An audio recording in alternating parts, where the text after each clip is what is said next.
Hello and welcome to the We Recommend podcast, a movie podcast where every week we recommend a movie for you to watch and then come back here and listen to us discuss. I'm Jesse. And I'm Jason. If you can't spot the sucker in your first half hour at the table, then you are the sucker. Because this week, we recommend Rounders.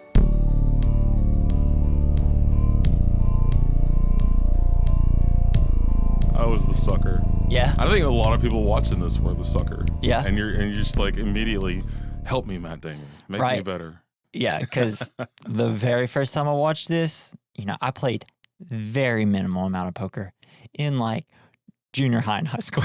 So I knew nothing about it. Yes, completely confused. Like most of the things that they're talking about poker, I was like, I don't know what this means. It makes you get interested. But I was just engrossed in the film though. I was like, I don't know what they're talking about, but I love it. Yeah, this movie was amazing. It came out I think it was right as the World Series of Poker was getting kind of started. A little bit before, actually. A little bit before? Yeah, because I know it really hit in the 2000s because every douchey guy that you knew were like, y'all want to play poker? With their sunglasses upside down. Have a little hat, like as far down as possible. You're like, dude, you don't know what you're doing. You can't see my eyes, though. You're in junior high or high school. What do you think? You're a professional poker player over here? It's ridiculous. Yes, you are. As soon as you put on the gear. Right? I was never good at it. No, I wasn't either. I was good at it against people that didn't know how to play it, which is great. But I was good. If you sit there for like 8 hours, I was okay. Yeah. It just folded a lot. At the end, everybody just didn't know what they were doing. So we all just kept losing back and forth to each other. Yeah, you just wait till everyone else loses the more, and then you swoop in and get second place. Just get like super lucky one round. That'd be about it for me. Yeah, I played a lot. Like I had like a PlayStation 2 game that had poker, and I played that a lot. Like Red Dead Redemption? I also played it in Red Dead Redemption as well. But yeah, I was never a super big cards guy. What I do like is actually people that can do card tricks. I know. I'm so into that. Oh, man. Like when Worm is dealing out cards and he deals from the bottom, I'm like, is he actually doing it or is he not? Is he actually doing it or is he not? And then I think more than playing poker, which I also did after watching this, and I was a huge Matt Damon fan also at the time. Yeah. But after... I think this is the first movie where I really became a big Edward Norton fan. Yeah. And I really wanted to learn how to cheat at cards and not get my ass kicked. Right. So I never actually tried it. Yeah. So we'll talk about the cast a little bit. It stars Matt Damon as Mike. But in my notes, Mac McDormand. I kept accidentally putting Matt instead of Mike in my notes. And I got through the end of the whole film after doing notes and I was like, I did all the wrong M names. Edward Norton plays Worm. You have Gretchen Moll, who plays Joe, a classic character that is this, we got a woman in the movie and she's a girlfriend. Let's make sure she sucks.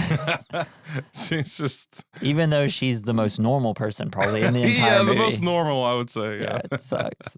It's just like movies like this have a terrible time of writing female characters. It's awful. Then you got John Malkovich. It's Teddy KGB. Yeah, he's great. He's terrible. He's terrible at accents, for sure. God, dude. With this especially. I don't even know how you act. I don't even know how you'd be in a scene with him. I don't know. You son of beach. I know. I think he's funny to watch. It's insane. He's bad, but you're watching him like... You're like 5-star performance. Wow, great. Way to go. Good job at being terrible. You crushed the movie. Then you got John Turturro. It's Joey Knish. Yeah, he's great. Love John Turturro. Then Martin Landau as Abe, the dean for the school. Michael Rispoli as Grandma. Rispoli. And the film is directed by John Dahl, which I haven't ever watched anything that he's done other than this. I'm trying to think what else he did. And a bunch of stuff I don't know, so never mind. Sweet. Let's play some fucking cards. Yeah. God. This movie is kind of really quotable. I think that quote about being the sucker, that's one of the best, like if you can't spot the sucker. Yeah. That's a great really opening cool. narration. So I don't really have too many facts. There just wasn't really a lot. I listened to a couple interviews with Matt Damon That's where I got most of these. Damon. From World Police. Matt Damon. Matt Damon. It's like, you son of a bitch. You did it. So Worm was originally supposed to smoke, but because Edward Norton was an avid non-smoker, they changed his character where he didn't smoke. Oh, that was so funny, though. Yeah, I was like... I like that about... Before I knew that fact, I was like, oh, what a weird like character trait they decided to do. And I was like, oh, now it makes sense. But I really like how it worked at it, how he just like threw away all the cigarettes. Tosses all those guys' cigarettes away. It's like, no. You're like, why can't you just give them back? Yeah. So when it comes to John Malkovich's accent, I got a little bit about that. So Matt Damon said in an interview, this was like where I heard it was the Bill Simmons podcast. He said in an interview that getting John Malkovich was a big deal for the film, so much that on the first take, John Malkovich did a very cartoonish and over-the-top performance at the end of which the whole crew applauded and praised him for how brilliant it was. He didn't try. At which point, Matt Damon looked at John Malkovich very confused. John Malkovich, seeing him looking confused, leaned over and said, "I'm a terrible actor." I don't know why they hired me. Matt Damon said John Malkovich was trying to show him that if you get to that point where no one gives you a straight answer, it's very dangerous. But it's like, well, how much more cartoonish was it? Yeah. So from what I learned, John Malkovich had this Russian actress say all of his lines in a tape recorder, and he would just walk around listening to how she said it and just mimicked it. I mean, that's smart. That's the easy way to do it. Yeah, maybe an acting coach or something like that would have been better. Yes, because it didn't work. I just thought, it's bad. You son of a bitch. That's great. So I watched the review from Gene Siskel and Roger Ebert.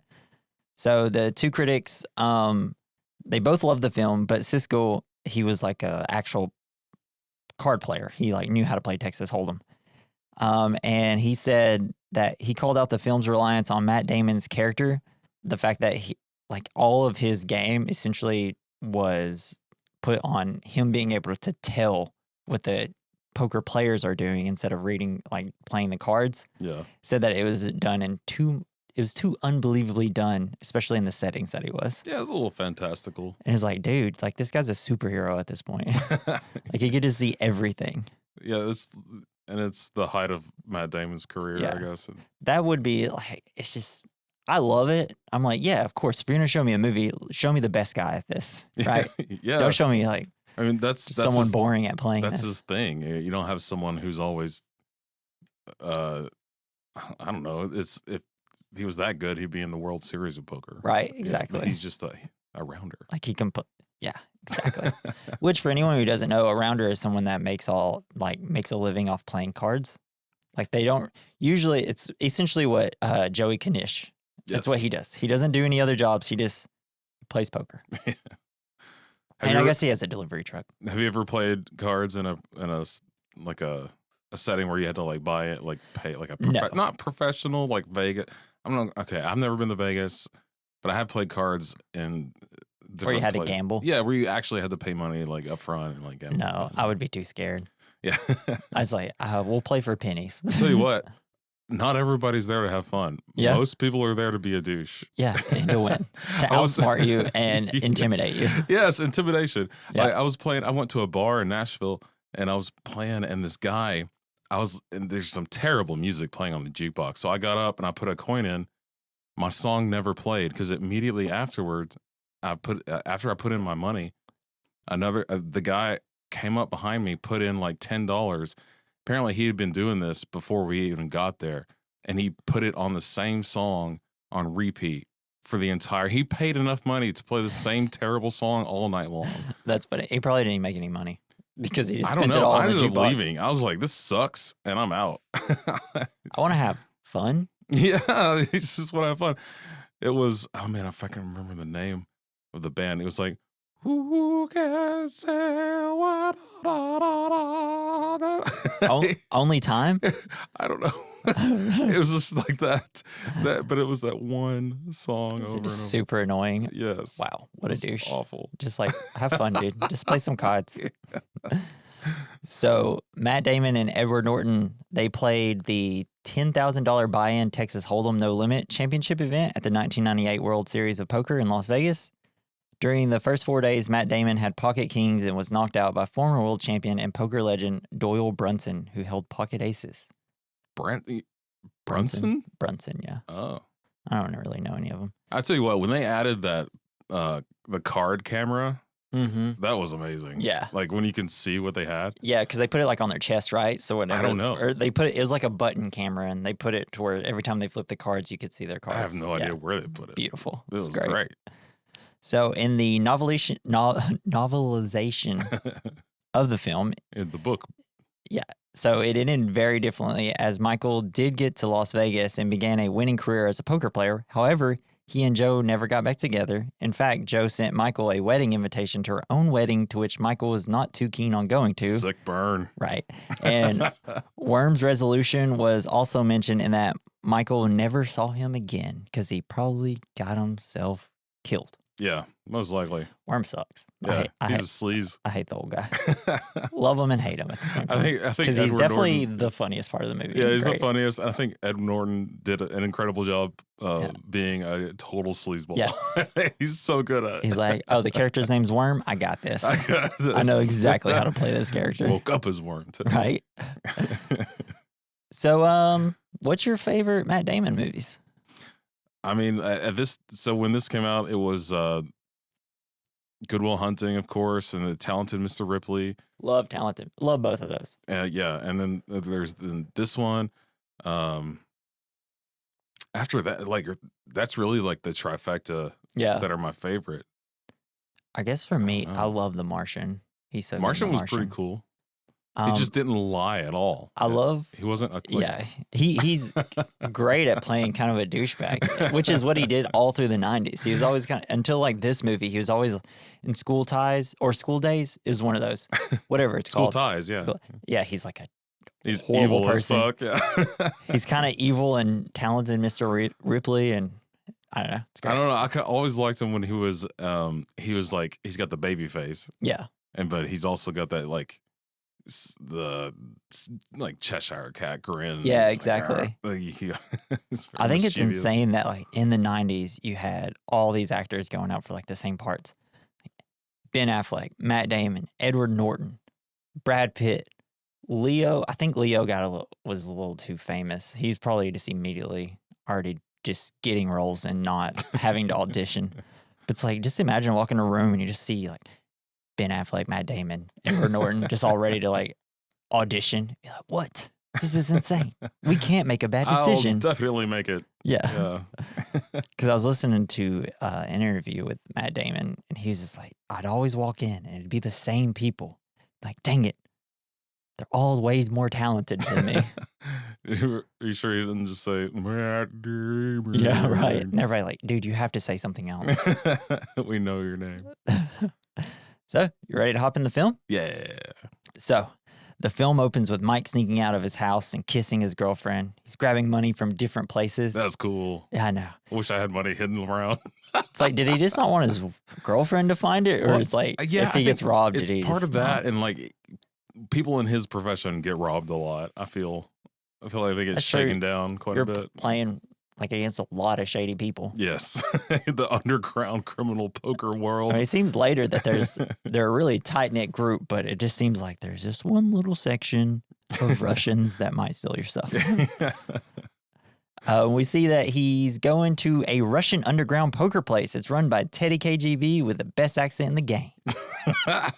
Love it. I like the way he eats Oreos. Yeah, it's great. He really goes through all the senses. He like listens to them. Mm-hmm. He sniffs. Which is something I'm about to say is a flaw of the movie. So he's going to bet all of his $30,000 that he got. While going to his table, he runs into Kanish, who's a rounder. He's telling him, don't do it. It's stupid to bet all your money. It's like, I know you want to go to Vegas, but this is not the place to do this. We learn that Kanish makes a living playing cards. He tries to convince Mike not to risk it all, but Mike isn't having it. So they're playing Texas Hold'em, no limit. He says, the key to the game is to play the player, not the cards. And that's what he does. But most. We get to Mike, while playing, gets into a betting war with KGB. I love how I always love in poker when they play with the chips in poker movies. I love it. I don't know. It's just, you just know that it's like, oh yeah, we got to be cool with our chips. Let's just throw them. Let's stack them and count them. Because then afterwards you got to stack them all up again. And that takes so much time. I know. It's like, what are we Poker doing? takes so much time anyway. Yeah. Why would you want to make it take more time? It's like one hand could just be like 10 minutes. Like, let's go. But let me count all 300 of these chips. Right. So because you scattered them around like an asshole. Yeah. Anyway. It's like, thanks, KGB. So during the betting war, KGB against KGB, it does not go well, and he loses everything. You have KGB. He picks up the Oreo. He looks at it. He pulls it apart and listens to it, and then eats it. Man. Okay, so if satisfying. Matt Damon is the king of spotting people's tails, this is the most obvious tell anyone has ever done. Well, right? I think at this point he's really desperate. Yeah, I think he's nervous and he's not paying attention. Maybe. But at that point, when he does that and then eats it, it's like, that seems to be something. Yeah, it's definitely something. That's weird. It's like, how did you not see that? Yeah, when this is your thing. Yeah. Oh, yeah. And it's like a guy specifically, you stop and watch him eat an Oreo in the weirdest manner possible.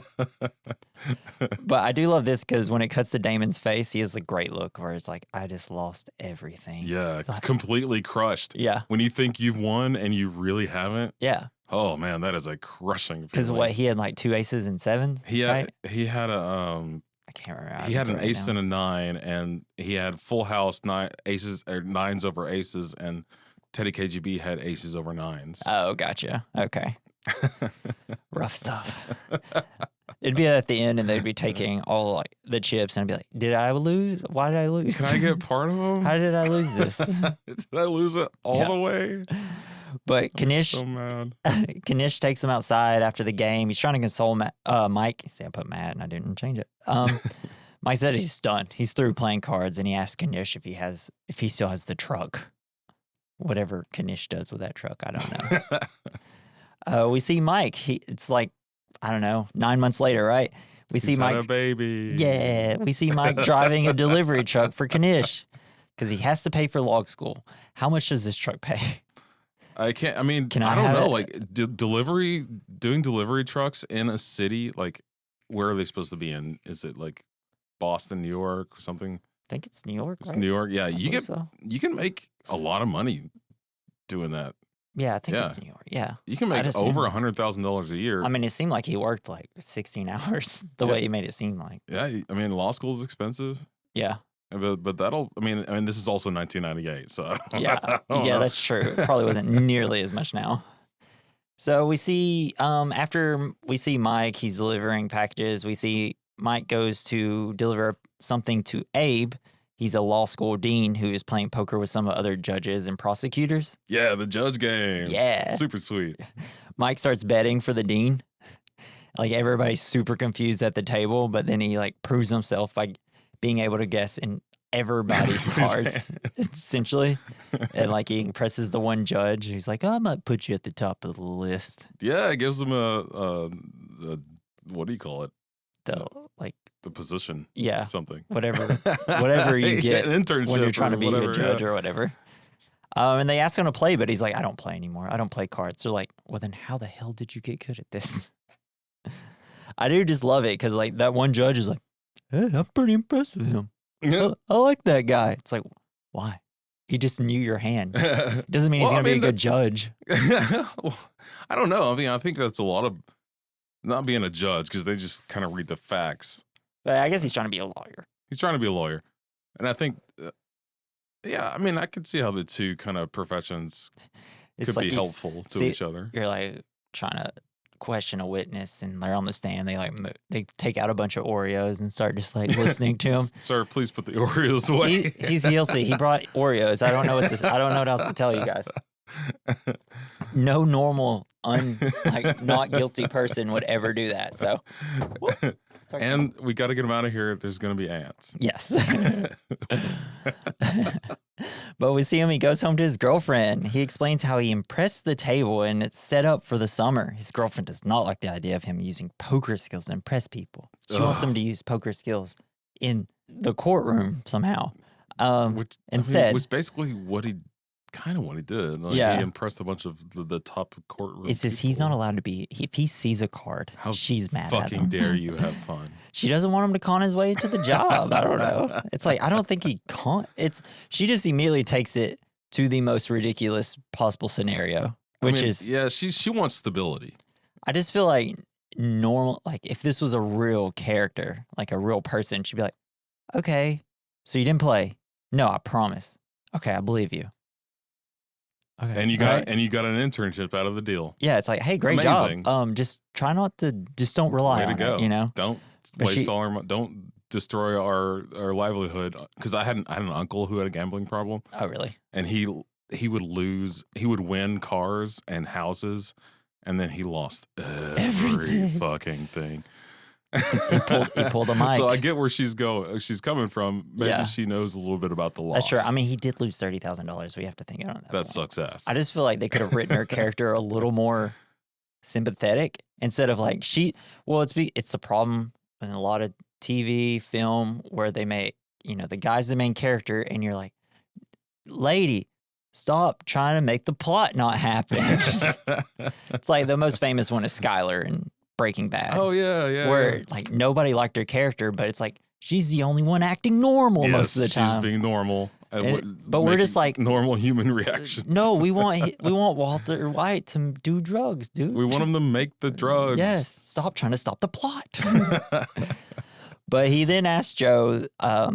He asked her to borrow the car to pick up his childhood friend Worm. Who's in prison. I just had an amazing thought. Yeah. Would you call this type of character, the girlfriend character that tries to stop the plot, a plot hoe? Whoa.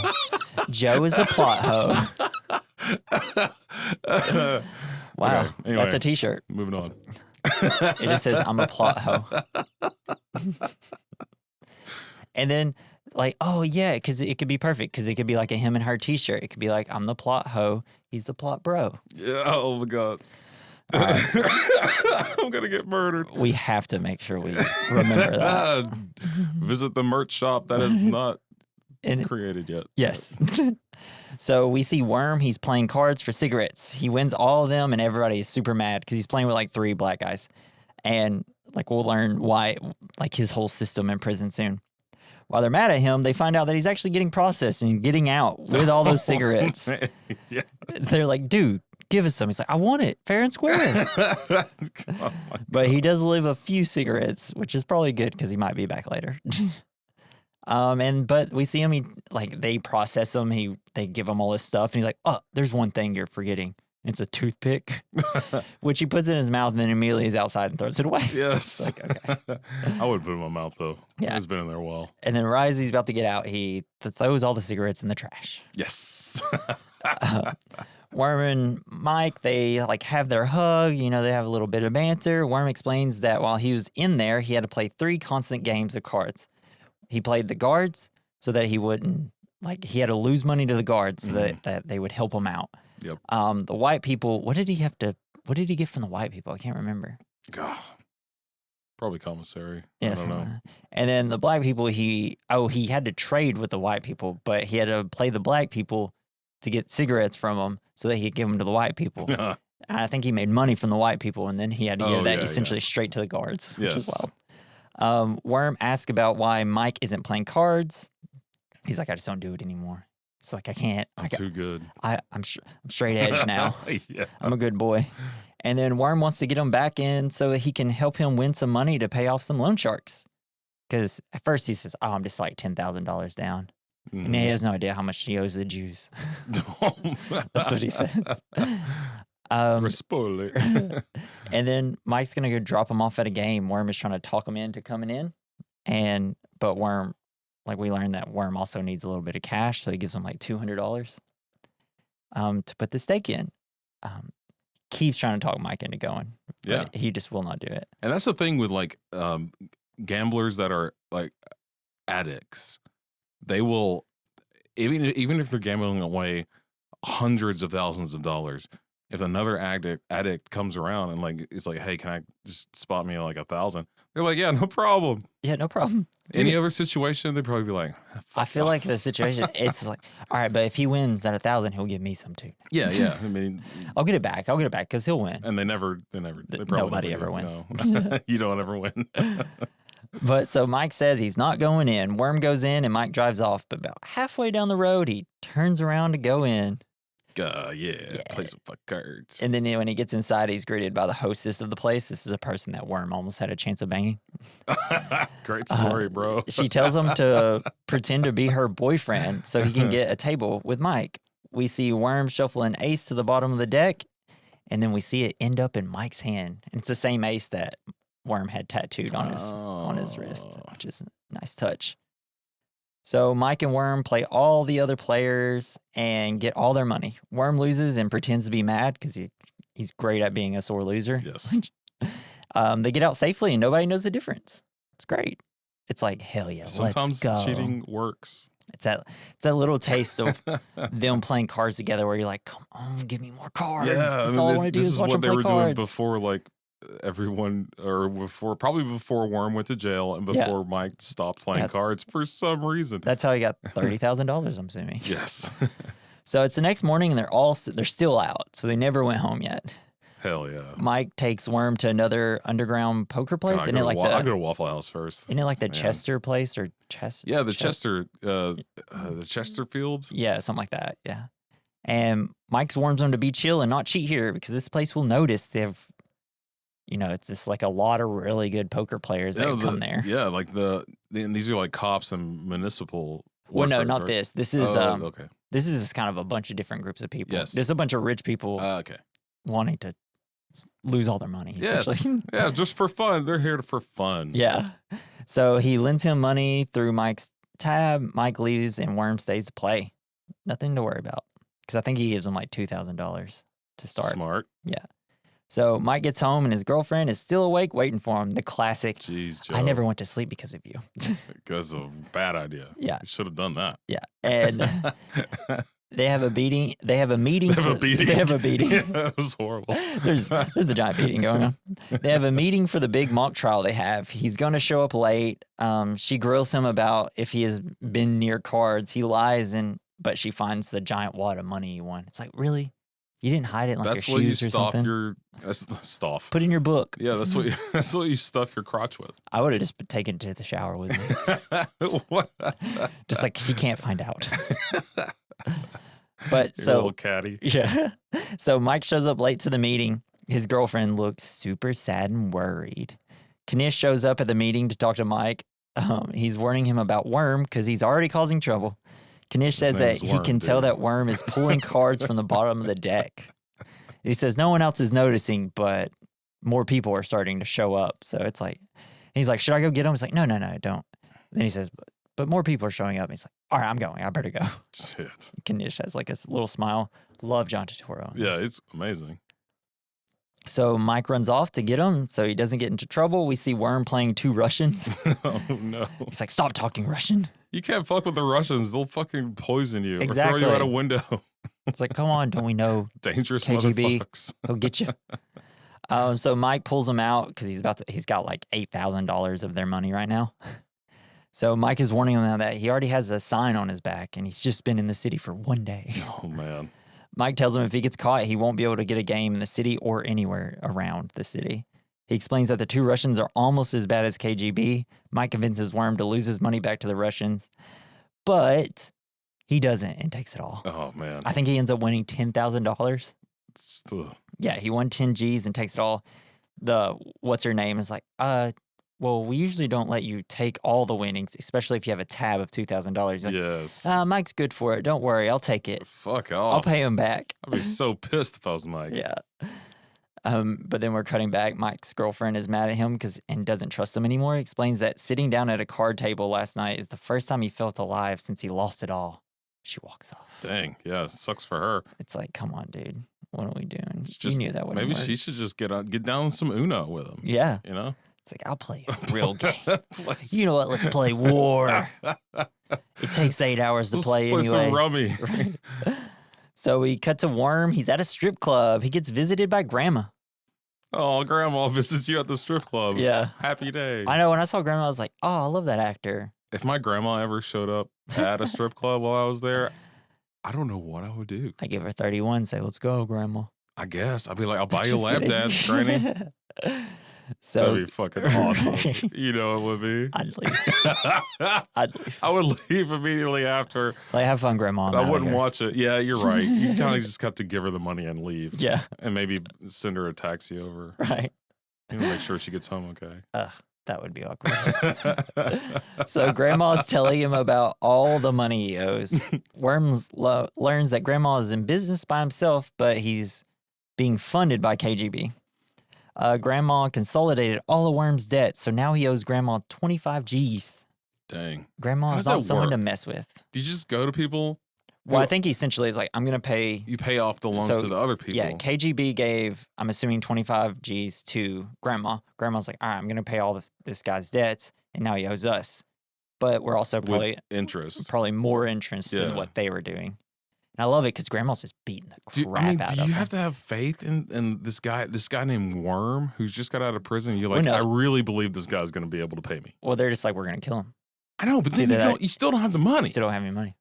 But I don't understand. I guess you're a tough guy. I don't know. I'm not a tough guy. Well, I'm assuming Grandma. I'm a coward. He essentially runs like a brothel in his place that he has. Yeah, he does. So I'm assuming he's just like, if I don't get it from him, I'll end up getting 25 G's from somebody. I don't know. I don't know how it works. I don't know. I don't either. We need a real gangsta in here. Yeah, gangsta. Tell us how it works. Yeah, Snake, come on.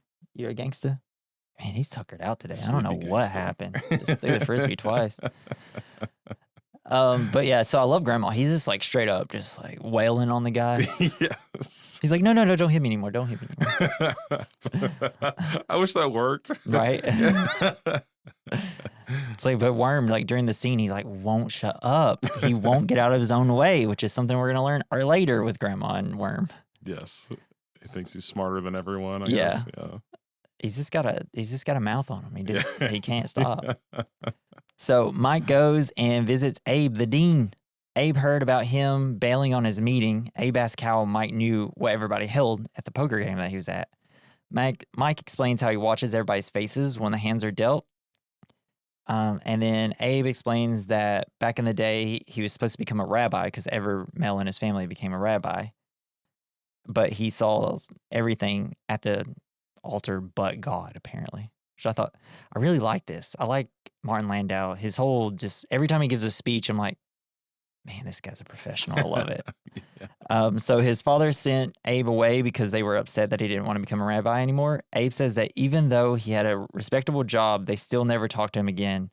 And he says, you can't run from who you are. Our destiny chooses us. I was like, hell yeah. It's like, you also know that you're just telling a poker player that, hey, stop doing it. Hey, don't be a lawyer. You should gamble. You should gamble more. It's like, that's a terrible time to tell him the story. But so outside of Mike's apartment, Worm is waiting. Worm doesn't tell Mike why he's beat up. When they go upstairs, all of his girlfriend's stuff is gone. Worm's like, dude, did you get robbed? But she had enough. Mike says, like, I always told her she'd be a great poker player because she knows that when the chips are down to run. She knows when to hold them and fold them. Yeah. I guess. She listened to that song. And Worm decides to try to talk him into playing cards. This is one of the best parts of the movie right here.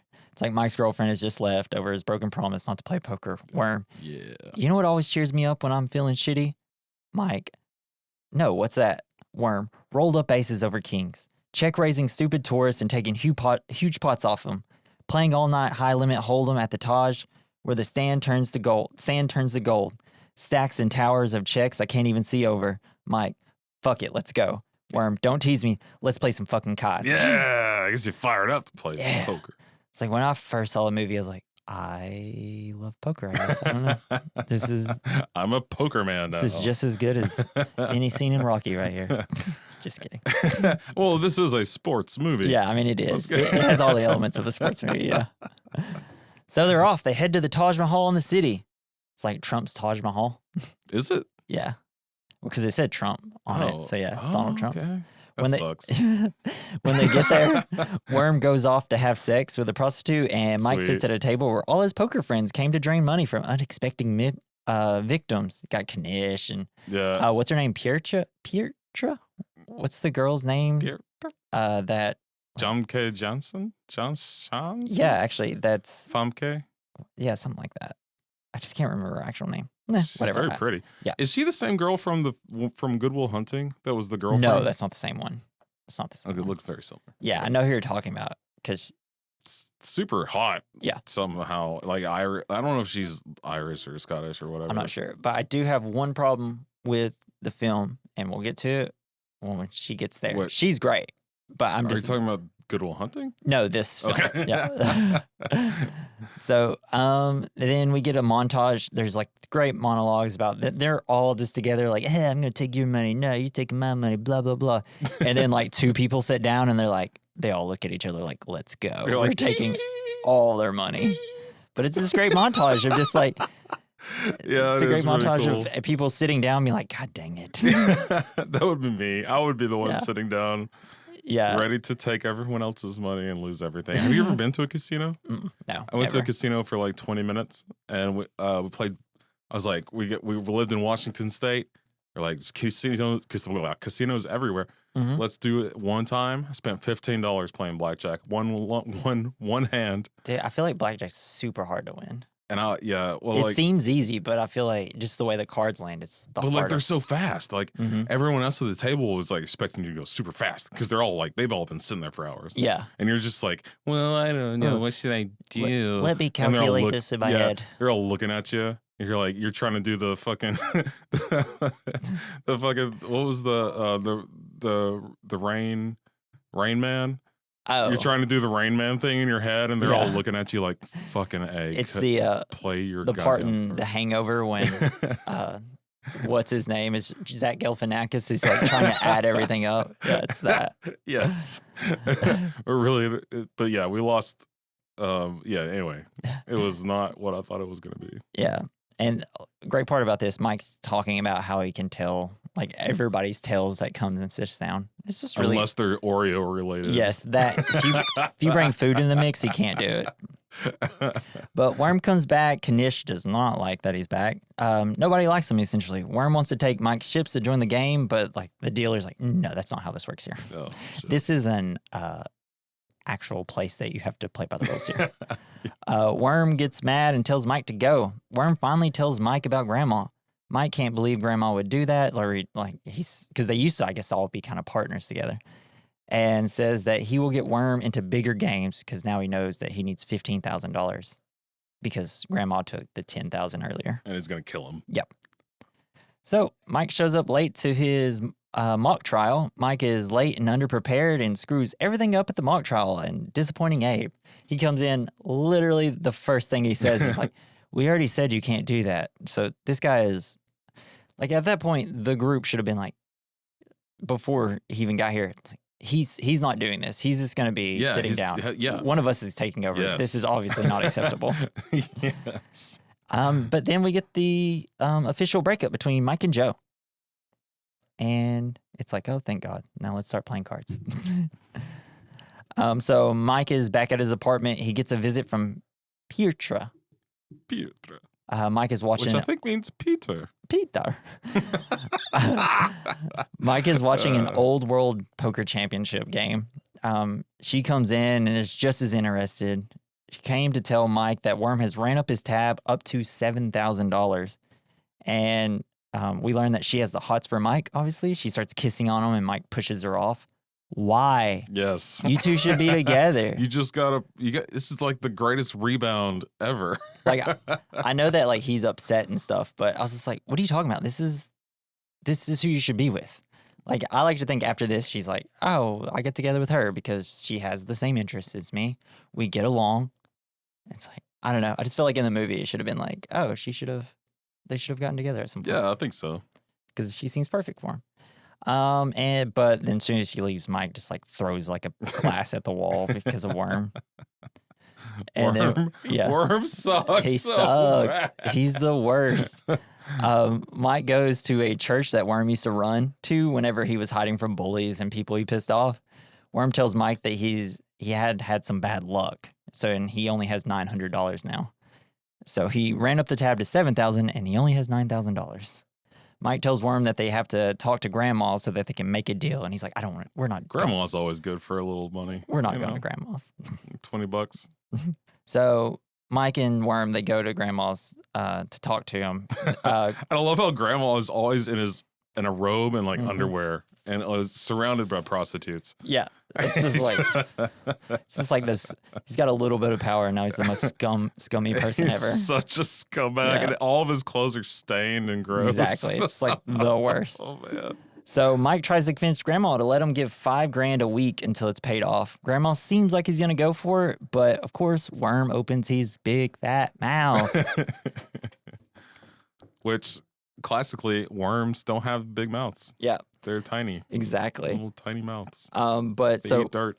Grandma's like, screw it, I want it all right now. And then Mike's like, no, I'll vouch for him. We'll have it. And he's like, I only gives him like 5 days to get 15 G's, which is crazy.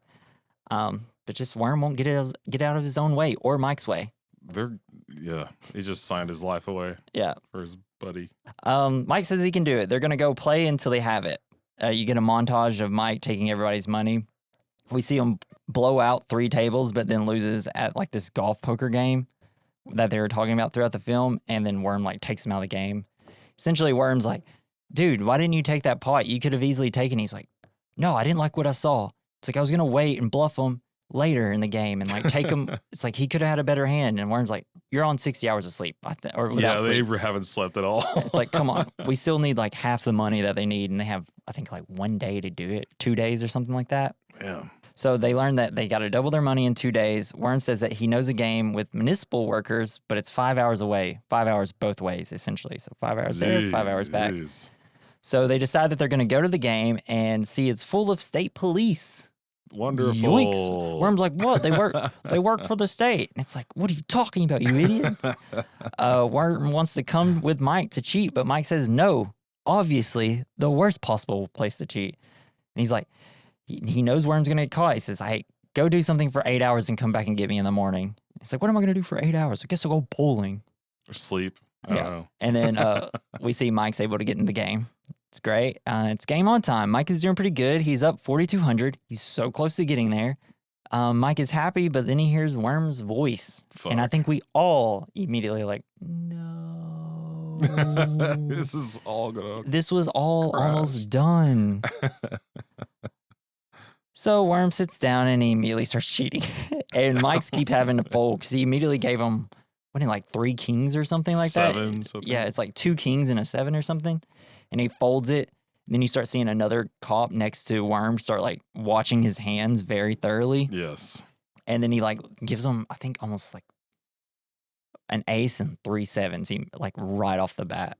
I want to do that. I know. I want to be able to do that too. And I don't know. But then the cop notices it, grabs his hand, and they're like trying to prove that he's cheating. Mike's like, dude, I was winning before he got here. He's like, well, what do your cards say? And it doesn't look good for Mike. That's right. Well, that's when he's got the 7s in the full house thing. And those cops beat the crap out of him. They do not like that. They said, nah, dog, this ain't how this works. We hate losing money. Yeah. With cheaters. I thought they'd look worse, honestly. There was like 20 people in there beating them up. Yeah, they beat those shit. It's like, how long do you think they beat them up? Like, I don't know. From their wounds, I was like, oh, that's like 2 minutes. If you get like each person taking turns for like 30 seconds, I mean, I could go on for minutes. Yeah. And that's a lot. And these guys are big. Yeah, exactly. They're huge. And they're used to beating people. And I love that. You got Angel from Dexter there. Yeah. It's like, Hell oh yeah. no, he's going to beat somebody. Yeah. We see Mike. He's super pissed. Worm is trying to worm his way out of the argument, though. Worm says he has to cheat and doesn't understand why Mike always has to play straight. He's like, what, are you smarter than me? It's like, yes. I just don't like getting my ass kicked. Yeah. And then Worm finally tells Mike that KGB bankrolled Grandma. Mike says he isn't with Worm this time, and Worm disappears for the rest of the film. Rip Worm. Because we know you're dead somewhere. That's for sure. Yep. So Mike goes back to Grandma, try to work something out with him. Mike explains that Worm screwed him. Grandma says that he can't trust Mike because he thinks that it's like, I don't know if you and Worm are playing me or not. So you have to have the money. Don't let the door hit you on the way out. Fuck yeah. I love that Grandma's like, oh, come in. He's like, nah, I'll stay out in the hallway. But Mike has one day to make 15 G's. So easy. Mike goes to Kanish. This is also one of my favorite parts of the movie. So he goes to like the sauna or like YMCA or something to ask for money for Kanish. Kanish tries to teach him a lesson though. Mike wants anything that he can give. They get in like a little spat. Kanish says like, I can't give you the money. You're just going to waste it. I give you $2,000 now. It's just going to go down the drain. And he tells about it. It's like, you know why I play cards? To pay rent, alimony, child support, put my kids through college. Man. Mike tells him, it's like, no, but I'm good enough to play in Vegas. And he tells him about this story where he beat Johnny Chan at one hand of poker. And because he's just like outplayed him for whatever, just one hand. And then he walks off apparently. And Kanish loves this. And now he knows why Mike made a run at KGB's place when he lost all the 30,000. He's like, I'm good enough. I can do it. But there was one thing in his way. The Keebler elves. Oreos. So Mike goes to Abe to ask for money. You know, maybe the nicest scene in the history of the planet. Yeah. Abe is very worried and decides to give Mike 10,000 G's. 10 G's, Easy. not 10,000 G's. It's just, man. 10 G's. It's the best he can do. Nicest dean ever. 10,000 G's. Should have went to my dean, MTSU, and he's like, "Could I borrow $10,000? I'm in trouble." No, my dean would have said, "Go with the Lord." Lord." I'm sorry, I don't know who you are. Could you get out, please? So Mike cashes the check and goes to KGB's place to play cards and win enough money to get out of debt with him. So you have my money? Yeah. It's like, dang, dude, put a little more V's in there. Mike and KGB play against each other. Mike is immediately going all in. Like earlier in the film, we see KGB messing with an Oreo. He goes, he puts it, he undoes it, but this time he doesn't eat the Oreo. Now he knows his obvious tale. You know, the most obvious tale in the history of tales. When he don't eat an Oreo. So he has the upper hand now. He beats KGB and gets his winnings, and now he's out. Just like a young... Wait, hold on. I gotta get it. I can't. Oh, my God. Just like a young man coming in for a quickie. I'm so unsatisfied. That was terrible. Holy crap. That was bad.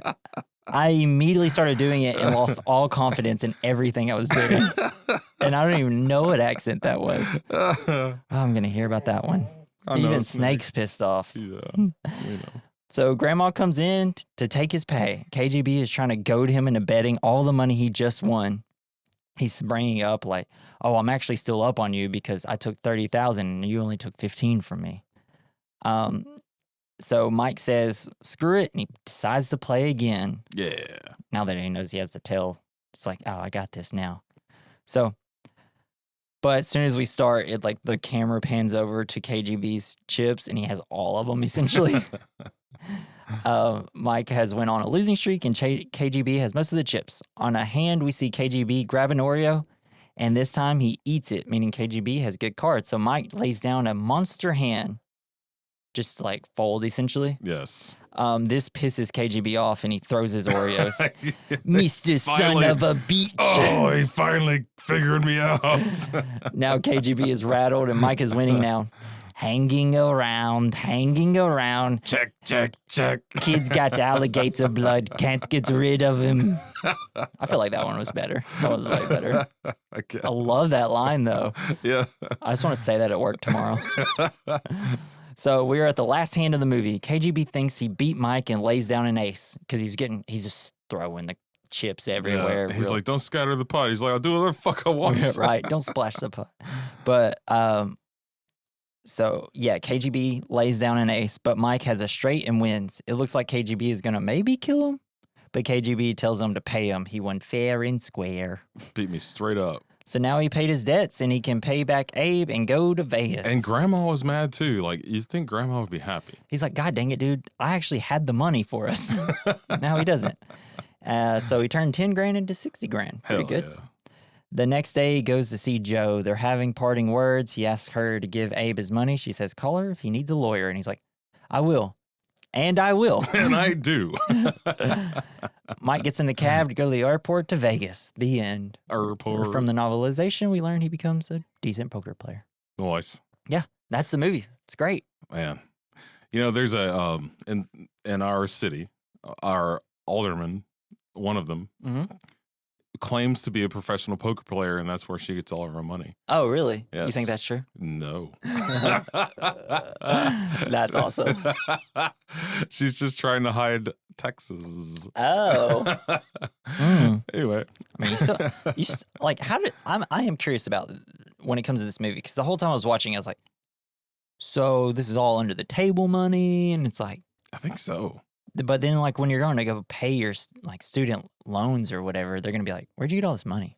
They don't care. It's like, well, yeah, but they're just as bad. Whenever, like, you go on your, like, W-2 and you put, oh, I paid off all my student loans or whatever, they're going to be like, well, how did you do that? Where'd you get this money? Yeah, because you have to report winnings, anything over $1,000. Yeah, I think in Tennessee it's like $500, I believe. Yeah, or at least whenever you gamble through like sports betting apps, like for football, it's like over $500. You have to.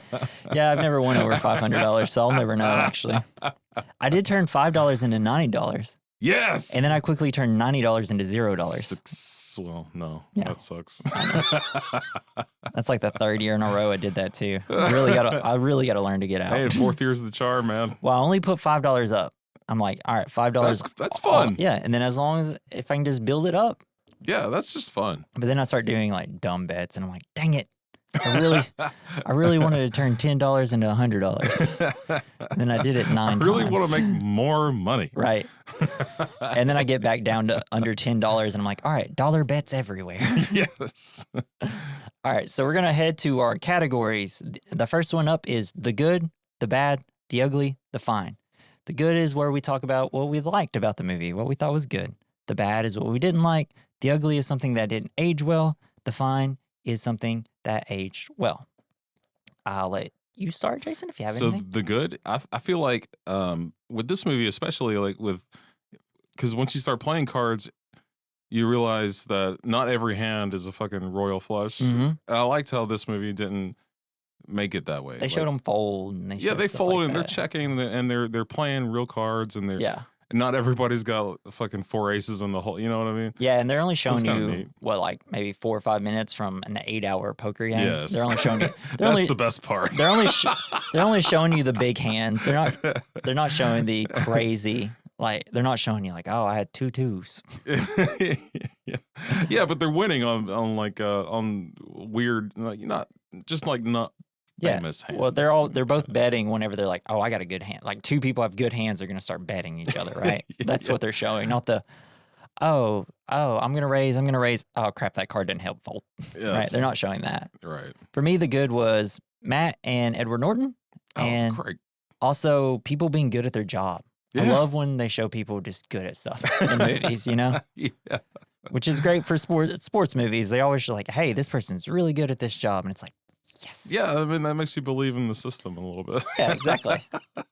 The poker system. All right, so what do you got for bad? The accent. Yeah. John Malkovich. Terrible. Bro. Terrible. Yes. And smoking's bad Mr. too. Mr. Son of Beach. I'll always say that. For me, the bad was Joe's character. Yeah. Just like, we couldn't make her at least a little fun or something. Yeah. Give like a reason that you see why Mike is in this relationship. Like, but maybe they were trying to make it, because he didn't get back together with her. No, they don't. So I feel like maybe they're trying to, maybe she's the part of his life that he's trying to fake that part of his life. Like, yeah, exactly. Maybe. But yeah, she's so But it's just, well, even like if it's like, you know, she's smart in this movie. Like she's like, oh yeah, I'm doing what everyone should do. Yeah. But whenever you have her and a character like Matt Damon's character, it's why'd y'all get together? Yeah. What type of interest did y'all have? Obviously, the one thing he loves, she doesn't. He was obviously not being real with her. Yeah. I feel like. I just wish like whenever they gave like female characters in sports movies and stuff like that. They just give them like, I don't know, some sort of personality and interest sometimes. Instead of, and not just professional interest. Yeah. It's like, it's always the issue with every single sports movie. All right. The ugly. What's something that didn't age well for you? I got one big one. Okay. Didn't age well. I don't know, man. I guess. Oh, why don't you go first? Grandma's animal cruelty. Oh, randomly, man. Like towards the end of the movie, sucked it was just like, I know we're like, I already know Grandma's a bad guy. Didn't need him hurting a dog. Is this one of the? I mean, it's just like we already hated the character. Yeah, that was.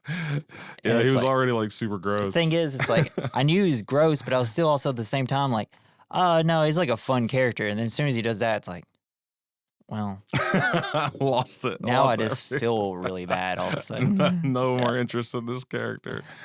And the other ugly I had is the fact that this movie didn't make a lot of money when it came out. Yeah, that kind of sucked. Just hit maybe like 2 years too early before. But it did pick up steam afterwards. Oh yeah, it's a cult. Like. It's a cult hit now. We're back to our cult hits like we always do. Well, I mean that's just like one of the cool things about movies like this. They're just. You can rewatch them and see something over and over new every time you see it. Because the first time you watch, you're like, okay, I'm a sucker. Gotcha. Yeah. I don't know shit about poker, but I'm going to figure it out. And then you figure it out and then you come back and watch it again and you notice a lot more cool stuff. Yeah, exactly. It was really fun. Yeah, it helps like the more you rewatch the film. It just gets better and better. For the fun, I feel like voiceovers. Yeah, you like voiceovers? Well, I feel like most voiceovers are bad. But I feel like this one, like the first 10 minutes he's doing the voiceover, it's pretty cool. Especially since he's explaining the game. Yeah. And it's like, oh, I actually really need this. Yes, I just feel like Matt Damon was also really good at doing the voiceover. Yeah. He was in character still doing it. I know there's a lot of voiceovers. Like if you watch me and Dakota were talking about this, the theatrical cut of Blade Runner, the studios forced Ridley Scott to put narration over it. Oh shit. And Harrison Ford didn't want to do it. So it's like the laziest and most unenthused narration ever. But some people love the narration in the movie. I don't know. I think it just depends what first one you watch. I originally watched the final cut, which had no narration. Yeah. And that's how I prefer. Yeah, I mean, but I think it worked well with this movie. Yeah, it's great. Loved it. You get some of the best lines from it. Yeah. My find was just poker. Poker's fine. Everybody likes poker. And play with your grandma. Yeah, play with grandma. Take her quarters. Yes. She don't need them. Take her to a strip club after. All right, and the last category is double feature. Do you have a double feature? Oh man, I was trying to think of like other poker movies, but I think this movie kind of did it better than most. It's the best out of all of them. So I guess my double feature with this would be another Matt Damon movie, whether it be Talented Mr. Ripley. Or I think he should do Mr. Ripley. Mr. Ripley? I think that one. Where he's kind of a con artist. Yeah. Or he is a con artist. He is a con artist. So it kind of goes well, I feel like, with this one. Yeah, I mean, it's just cool like to go back and see him and do these different roles where he's also lying. He's like, good at lying. It's funny because I was going to do Talented Mr. Ripley and I was like, I just have a feeling that Jason is going to recommend that movie. So I went with a different one. It is a poker game. It's called Molly's Game. Molly's Game. Have you ever heard of it? No. So it's an Aaron Sorkin film. He wrote and directed it. That's the guy that he wrote Social Network. He did West Wing, all that. Okay. And it's the true story of Molly Bloom, an Olympic class skier who ran the world's most exclusive high-stakes poker game and became an FBI agent. Dang. It's great. It's got a great cast. You got Jessica Chastain. That sounds fucking cool as shit. It's really good. It's too long. Oh. But it's cut 20 minutes out of it and it'll be a perfect movie. But it's got Jessica Chastain, Idris Elba, Kevin Costner, and Michael Cera. What? Is so good in this movie. That's awesome. He essentially is playing Tobey Maguire, the character Tobey Maguire in this movie. But they don't give him the name. They just call him Player X. But everybody says it's supposed to be Tobey Maguire because he is an actual poker player. Oh, and he's shit. I didn't know that. Ruthless at it, apparently. Wow. Yeah. But fucking cool. Those four give perfect performances. Awesome. So I would definitely recommend that. It's got quick-witted dialogue, just like all Aaron Sorkin films. It's great. That's my recommendation. Man. But that'll be it for this week. Next week, join us. We're covering Tommy Boy. Tommy Boy. We said it Like 8 months ago, we were eventually going to do it, and here we are. Can't wait. I love Tommy Boy. It's going to be great. Quick little fun movie that everybody should have seen, and we just want you to rewatch it. It's on Max right now. And then please leave us an email. You can leave us an email at we recommend mailbag@gmail.com. You can comment about past movies, ask us any questions. If you want to give us a comment about Tommy Boy, we'll read it. I may start putting this at the beginning because I know a lot of people click off as soon as they hear the next movie we're doing. But also, thank you for Joey Prosser, who did our intro and outro. You can follow him on X at Mr. Joey Prosser. Also, if you want to follow us on social medias, or if you want to listen to us on different platforms, go to our link tree. It's linktree/We Recommend Podcast. That's it. Yay, we did it. Crushed that, bro. I didn't mess up at all. That was a great movie. But yeah, so this has been the We Recommend Podcast. Make sure you join us next week. I've been Jesse. I've been Jason. You can't run from who you are. Our destiny chooses us. See you next week. Bye, suckers. Bye.